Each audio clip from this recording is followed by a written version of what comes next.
Hi there everybody, Ollie here, aka Secret Nimbus here, another episode of Magic Duels. So for today's episode, we're going for a little bit of a gimmicky deck today, so we're going for an Azorius Angel deck. Now, the way this deck's going to work is that all we really want to do is stall out the early game, if possible. Try and make it to, say, like 4 or 5 mana, and then start dropping angels, like after that. I'll show you how the deck works in a second, but let's start going through the cards. So to start off with, we've got Knight of the White Orchid. Double white mana 2/2 with first strike that allows us to search up for an additional mana if our opponent has more than us. So a nice little mana fixer for this kind of deck. So if we're struggling to find that 5th mana potentially to get down one of our key enchantments or one of our key angels, then Knight of the White Orchid can potentially do that for us. Got 4 copies of Nimbus Wings. This is just an enchantment which can give our creature +1/+2 and +1/+2 and flying. So useful for giving some of our ground-based creatures flying or just triggering. So the main thing we're trying to do here is trigger Sigil of the Empty Throne. So that's basically what I'm talking about here. So yeah, Nimbus Wings can either buff up things like Knight of the White Orchid, Thalia, Reflector Mage. Yeah, they're all the ground-based creatures. So those 3 creatures, it can buff up them, give them flying, or just use to be triggered the enchantments, which allows us to drop angel tokens. 3 copies of Telling Time, so a nice early game card which allows us to search up our deck, can fix mana, can find cards that we want, stuff like that. So it's a really useful card. Just nice there. 2 copies of Declaration in Stone for dealing with tricky creatures early game, so we can exile them and then allows our opponent to investigate. 2 copies of Thalia, so she's a 3 mana 3/2 with first strike that basically forces her opponent to tap down creatures and non-basic lands whenever they enter the battlefield, so quite nice card for stalling the early game. Reflector Mage, again an early game stall, so a 3 mana 1 blue 1 white 2/3 creature that bounces back a target creature to your opponent's hand. They then can't play any creatures with the same name until their next turn, so you can it's pretty awesome. So say if they've got multiple copies of a creature in hand, they play one turn, you bounce it back, they then can't replay it until quite a bit later on. 2 copies of Always Watching, because you know any kind of creature heavy deck that includes white, you have to include Always Watching, just because it gives all non-token creatures +1/+1 and vigilance. Next, we've got our next enchantment aura, so this is the Invocation of St. Traft, so a 3 mana 1 blue 1 white aura, which when we attach it to a creature, it gives the ability to spawn a 4/4 white angel creature token with flying onto the battlefield, tapped and attacking. You do have to exile this particular token, but it is very nice to push to that additional flying unblockable damage potentially. Next up, we've got the first of our angels, so actual angel creatures. So we've got Gisela, the Broken Blades. She's a 4 mana 4/3 flying first strike lifelink creature, so on her own she's actually pretty good, but the fact that we can merge her with Gisela to form Brizella, the voice of Nightmares is absolutely fantastic. If you get this card down, this card is insane. It's just really powerful. Flying first strike, vigilance and lifelink is just completely bonkers, and then also preventing your opponent from playing spells with converted mana cost 3 or less is also pretty ridiculous. With all the flying in the deck, we've got 2 copies of Thunderclap Wyvern, so we can flash this in to give all of our flying creatures a boost, and it's just a 4 mana 1 white 1 blue creature. Next we have Angelic Destiny, so the replacement for, which angel was it? I know it was another angel, but basically this replaced the angel from the Origin set. My brain's completely gone now what it was actually called, but this is another aura which when you enchant a creature it gets +4/+4 flying and first strike and is also an angel.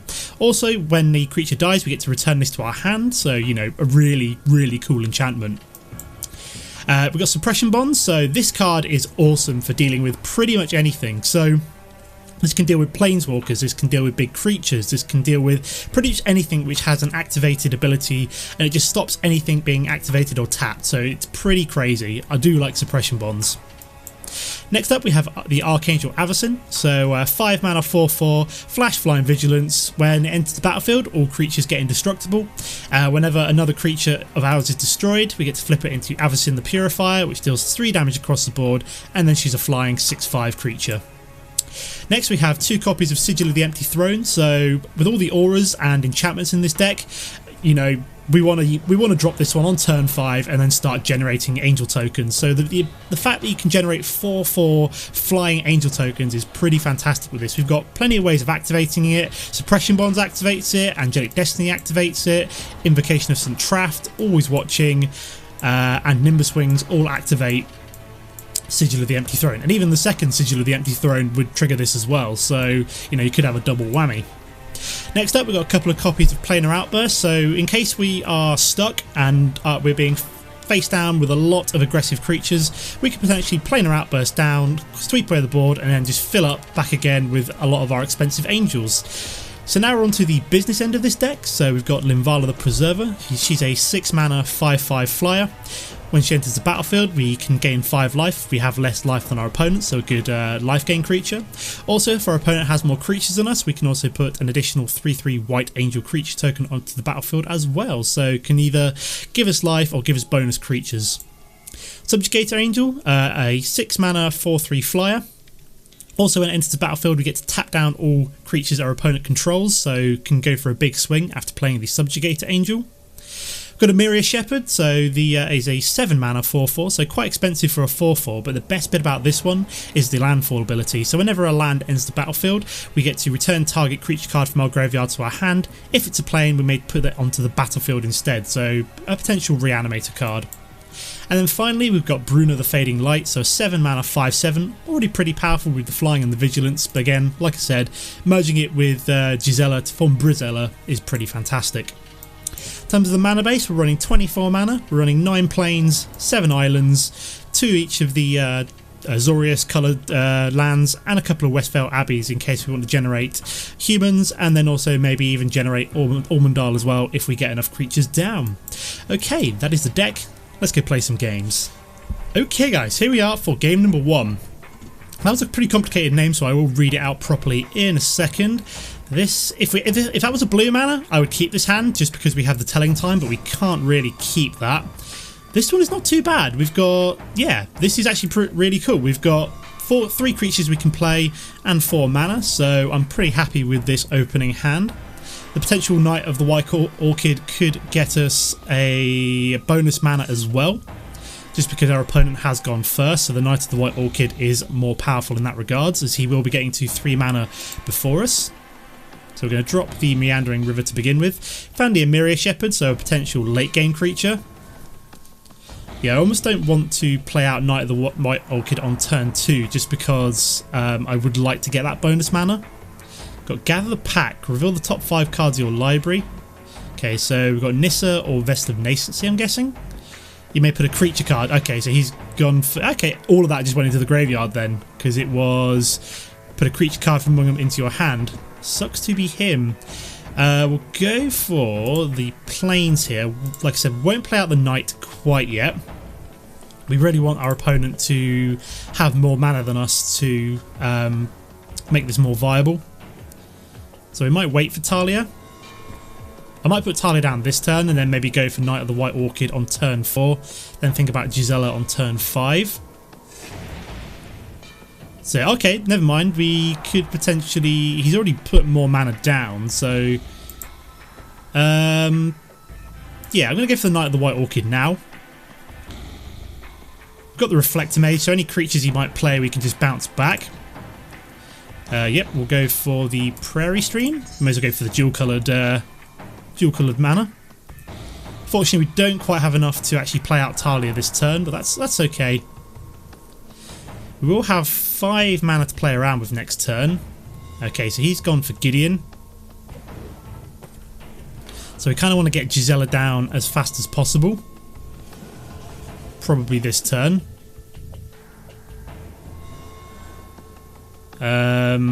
Yeah, we'll go drop the plains and then drop Gisela. Will allow us to swing in the air and potentially take out Gideon. We're going to have to take the 5 damage from Gideon this turn. We'll swing. He might decide to block here. He is deciding to block, so we will get rid of the token this turn.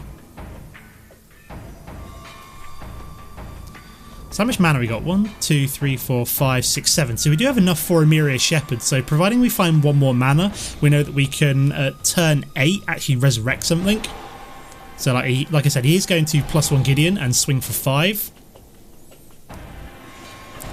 So we will take the 5 damage there, as we don't really want to get rid of Gisela this early on, and we can get the life back.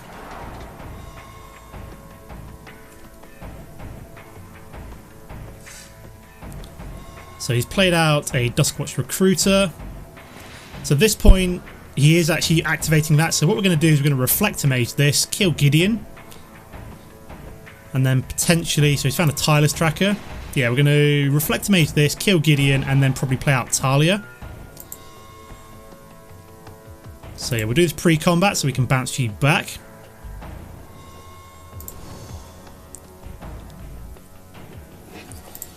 Like I said, we'll play out Thalia on our end step. He's playing green and white, so I'm not too worried about sweepers. It looks like quite a creature-heavy deck as well. So again, the only sweeper that we might face would be Planar Cleansing, but this is looking like maybe green-white humans, especially as he has the Duskwatch Recruiter and the Tireless Tracker. Almost says to me I'm playing green-white humans with things like Gideon and Nissa splashed in, because he has them in his collection. Sorry, I never checked who we're playing. We're playing the rank 32 Exam Fatal Duel 110. So that comes in tapped, which is good for us because we can go for a big old swing this turn.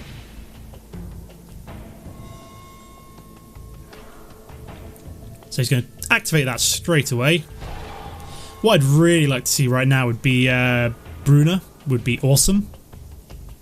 Or an Always Watching would be even better, actually. And he's just decided to leave the game. So do I continue playing or do we actually just go for this? I'll take this as a victory, I think. So yeah, we'll take this as a victory.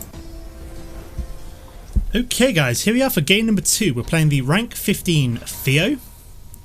Wow, that is a fat stack and a half. Can't really keep that opening hand. Yep, this one's fine. We have the telling time, so I'm more than happy to keep this one. So if I have a 2-mana hand and I see a telling time, I'm usually okay with keeping it, just because it usually means that we can find a mana pretty easily. So this guy is white and blue as well, so he's got Azorius colours. Yeah, that is a hell of a fat stack. That is 75, 76, 77, 8, 9, 10, 80, 82 cards. Wow, my friend, you're running 22 more cards than us in your deck. He's going to need that telling time. Okay, we've actually managed to find our 3rd mana already, so I'm feeling incredibly comfortable right now. We don't necessarily need to search up for mana. I might grab one in case, if there is one available, I will probably grab it. But I'd also like to grab something else as well. See what we've got. So I shall take the Thalia. And do I go for Planar Outburst or Declaration in Stone? Don't have the mana for Planar Outburst. I'm going to grab the Declaration in Stone just because we're more likely to be able to play it with the colours that we've got. So we'll play out the Thalia. I really want one more mana of any colour just so I can get Angelic Destiny down on top of Thalia. That would be absolutely redonkulous.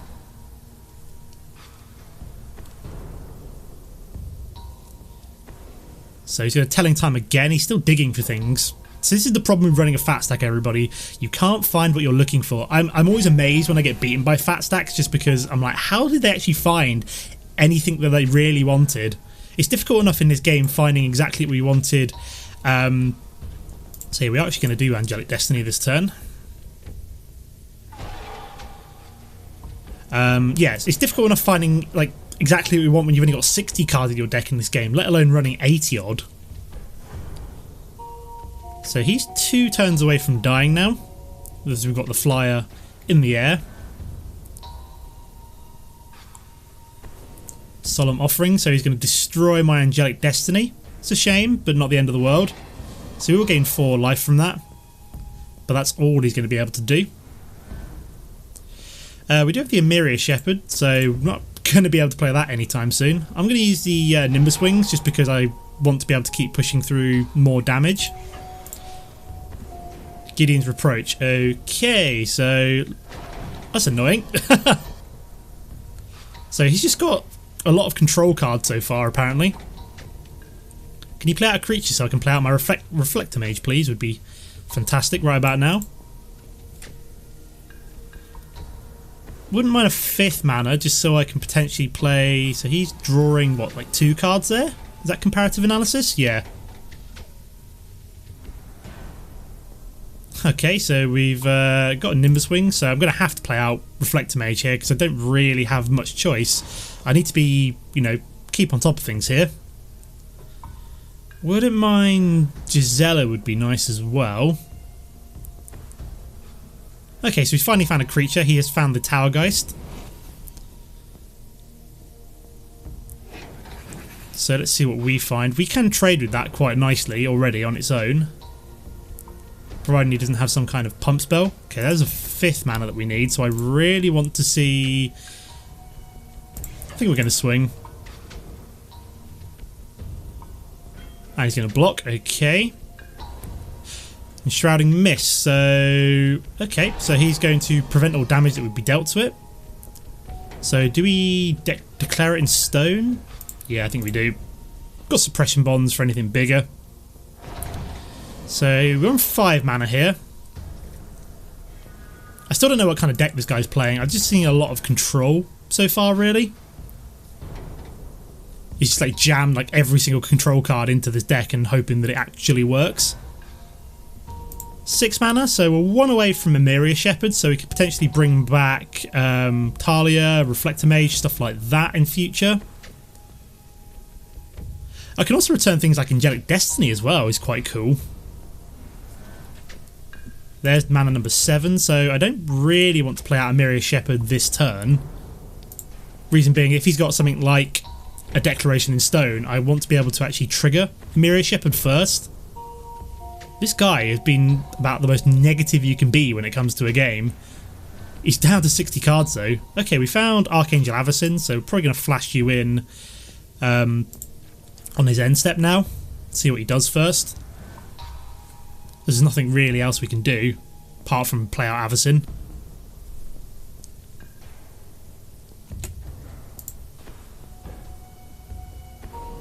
So he's scattering to the winds. I suspected he might have a counterspell in there somewhere.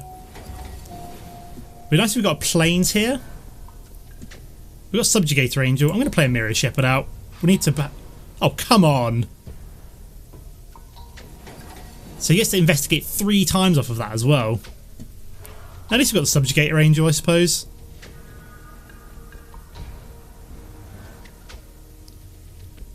Yeah, this has just been a really frustrating... Oh my god, he's got our Hammerat. So at least we've got the Suppression Bonds to...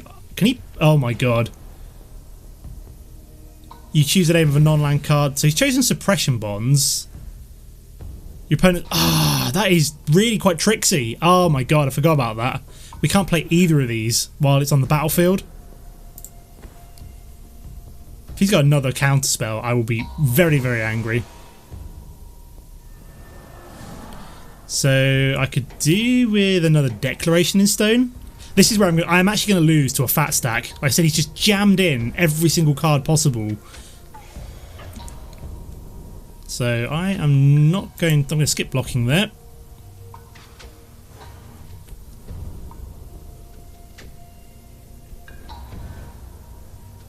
Okay, Westvale Abbey is pretty nice to see. Counter. No, good. So we're going to deal 8 damage here. Sweep away. Return target creature to its owner's hand. Ugh, my god.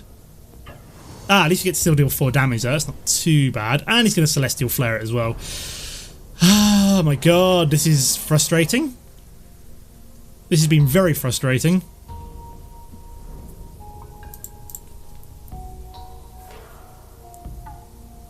So yeah, I'm going to lose to a fat stack. I'm going to lose to the fattest of fat stacks here. Unless I can get rid of this Al Hammerat, like, the next turn or two, I'm pretty much toast here, because there's nothing I can do without my Suppression Bonds. I'm not going to be able to get Ormondale down.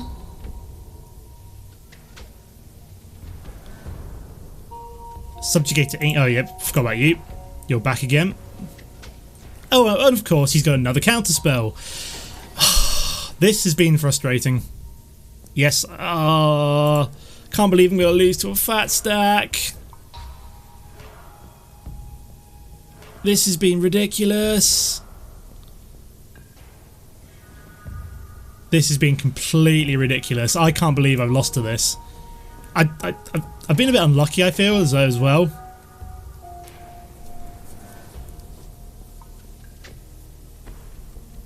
And he's got a Thunderclap Wyvern. Oh my god. Please, please, please. I need Planar Cleanse more than anything. How much of his counter has he used up? Not enough, in my opinion. So we're going to go down to 3. We need something here. That is not good enough. So that is GG. We lost to a fat stack, guys. Let's move on to game number 3. Okay, guys. Unfortunately, we will be playing the AI for the final game of today, just because, as per usual, I don't really have time otherwise. If that was a blue mana, again, I'd keep this, but... okay, this is okay. Yeah, we can work with this. Yeah, we'll start with the planes. So we're playing the rank 24. I can't remember who we're playing now. We're just playing the AI. It's an opponent's deck, but the AI is controlling it, so it could be, you know, completely retarded. It's still amazing the number of people that just disconnect, like, straight away with this game, but, what can you do? We're getting the Knight of the White Orchid down, as I really want to get the Invocation of St. Traft up and running as fast as possible. We'll probably want to get Always Watching down after that, providing we don't find a Sigil of the Empty Throne. So here's got the Sylvan Advocate. Maybe we do want to get Always Watching down first then. Drop Prairie Stream, because this will allow us to trade with this. We can get this down next turn.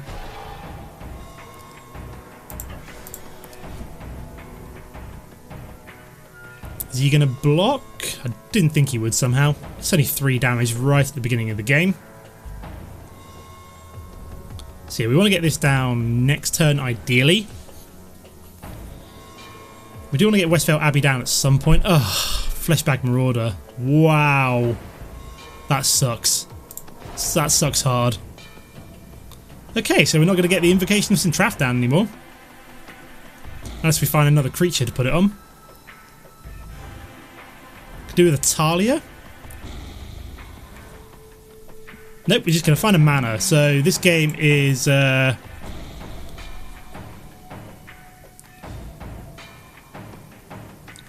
Sorry, I just got a text message, guys. I was about to, I was just reading it, so my brain wandered for half a second there.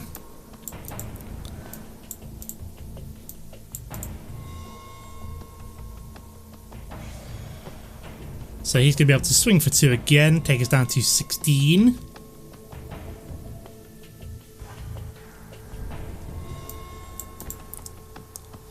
So there's the second Sylvan Advocate, so we are in a spot of bother now.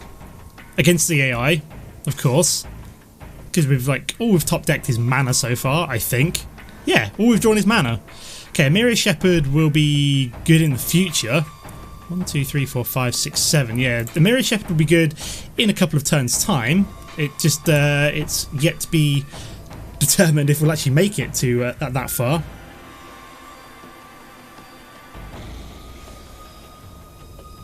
So let's see what he's doing then. Double swing, of course, understandable.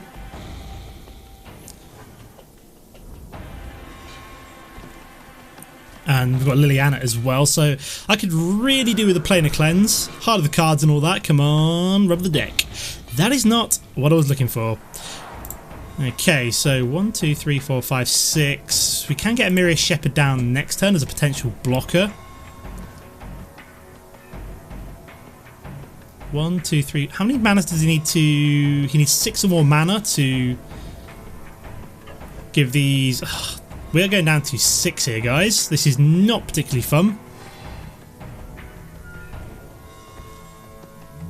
And he's got a Felidar Cub. Destroy target enchantment. So there goes my Always Watching.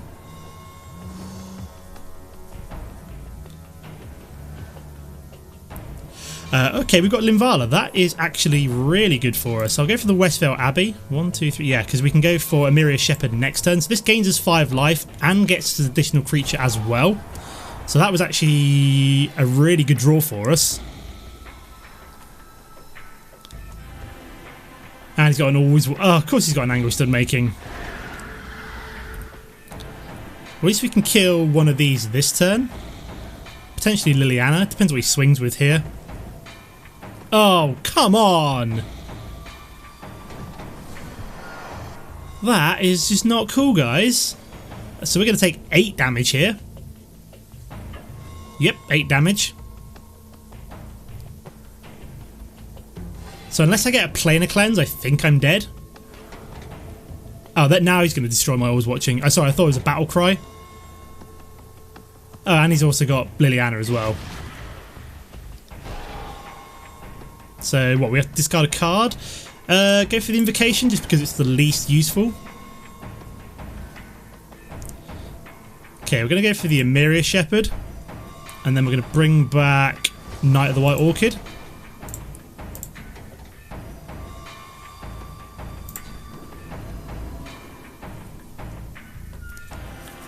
So we could potentially survive this. We are going to lose the Thunderclap Wyvern, but it's not the end of the world.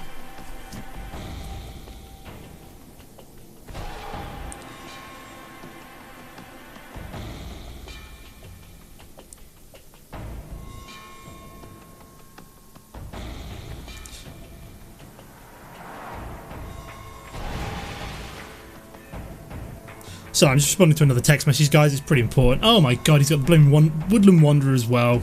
And these are now 4/5. So yeah, I think we've lost to the AI. Goodbye, Thunderclap Wyvern. So he's just gonna swing with everything here. So yeah, we can block these two, but that's us dead. So again, unless we get a Planar Cleanse, we are dead again.